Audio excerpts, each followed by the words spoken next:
all of those as well. So we've hopefully going to have a good event. It's great to see so many people.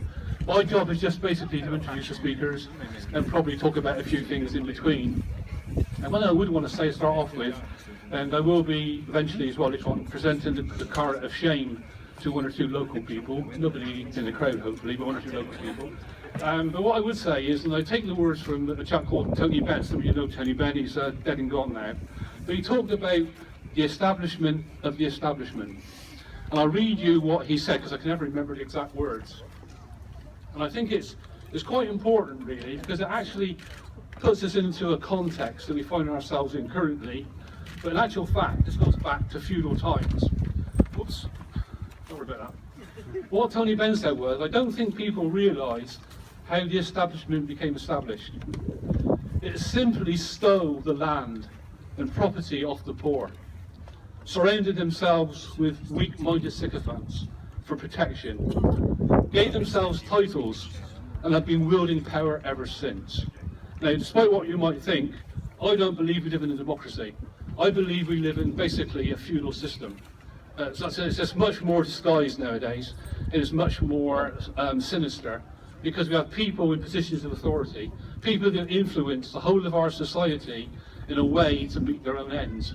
And despite what people might say or might think, I happen to think that our government are very good at that, are very adept at that. But it's not just the government, it's people like the infamous National Farmers Union, who put themselves in a position of authority, claim to represent the farming industry, when in actual fact less than 20% of farmers are members of the NFU, yet they claim to speak for the NFU. They claim to be the spokesman for that industry that we all depend on and we all rely on, whether we eat meat and vegetables, or whether we eat just vegetables, or whether we drink milk or don't drink milk. We still depend on food, and the farming industry provides us with that food. And unfortunately, the farmers generally, and we all think the problem with the badger cull is the farmers. It's not the problem with the farmers by and large. It's more to do with government and farmers in the NFU, and the NFU wielding power. So don't have it in for all farmers. Some of them are on our side. Anyway, before I say any more and get carried away, I'm going to introduce our first speaker. And our first speaker, in actual fact, has a farming background, and you all know her, wherever she happens to be hiding. You all know, I suspect, of a place called Secret World Wildlife Rescue in Somerset, renowned for his wildlife rescue, renowned for his badger rehabilitation and release scheme, and the founder of that organisation, and still very much part of it, is Pauline Kidner.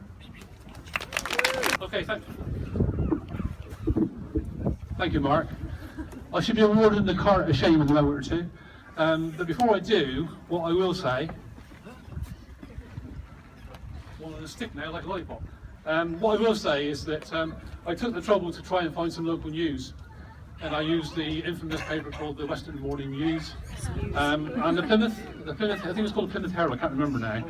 Well, I found a couple of things in there that prompted me to think about the cart of shame. One of them was a quote by Annette Matters, the Vice President of the National Farmers Union, who's quoted as saying something along the lines that we've got no statistical evidence that says whether the culls were working or not working after the first years of observations by the Animal Plant and Health Association, who look after wildlife for DEFRA. But in the next breath, her organisation says that, well, we can say the culls are working, but we haven't got any evidence to prove that, but we know they are working because somebody said they were, or words to that effect. And I want to say that the strange thing is that the statistics that have been gathered at the moment are being suppressed. And I suddenly thought to myself, why are they suppressing the statistics? Because, is it because on April the 1st, they're bringing more cattle movement restrictions in? Will that mean that bovine TV will then reduce because the cattle restrictions are in? They say, hooray! Badger culling works. Look, the badger cull is obviously working, and bovine TV is going down. So I think again, if you've got a few questions to answer. I made a reference earlier as well to the local director of Cornwall NFU, Mr. Martin Howlett, about the fact that he said you shouldn't be here, or at least you should think very seriously about being here, because of the sympathy you should have for the calves and things that are dying because of bovine TB. And I think that's one of the reasons why he's going to be one of the joint winners of the award for the Cart of Shame. So the award for the Cart of Shame is partly going to the local NFU director for Cornwall. Now, in addition to that, I was looking at the Farmers Weekly And one of their results, or one of their surveys they done on fawn and stock, and this is to do with the Beef Association and the beef cattle industry.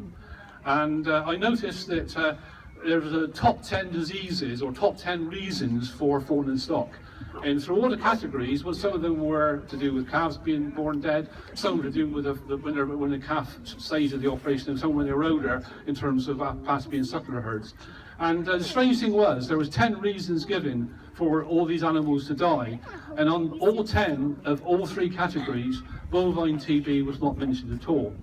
So the other joint award winner of the Carrot of Shame is the Beef Association chairman who lives in Devon, a chap called Bill Harper. So the award is going to both of them because they both resist anything other than killing badgers. Both of them because they resisted the new cattle movement restrictions being put in April the 1st. So the Carrot of Shame goes to those 2. And for those of you who don't know what the Carrot of Shame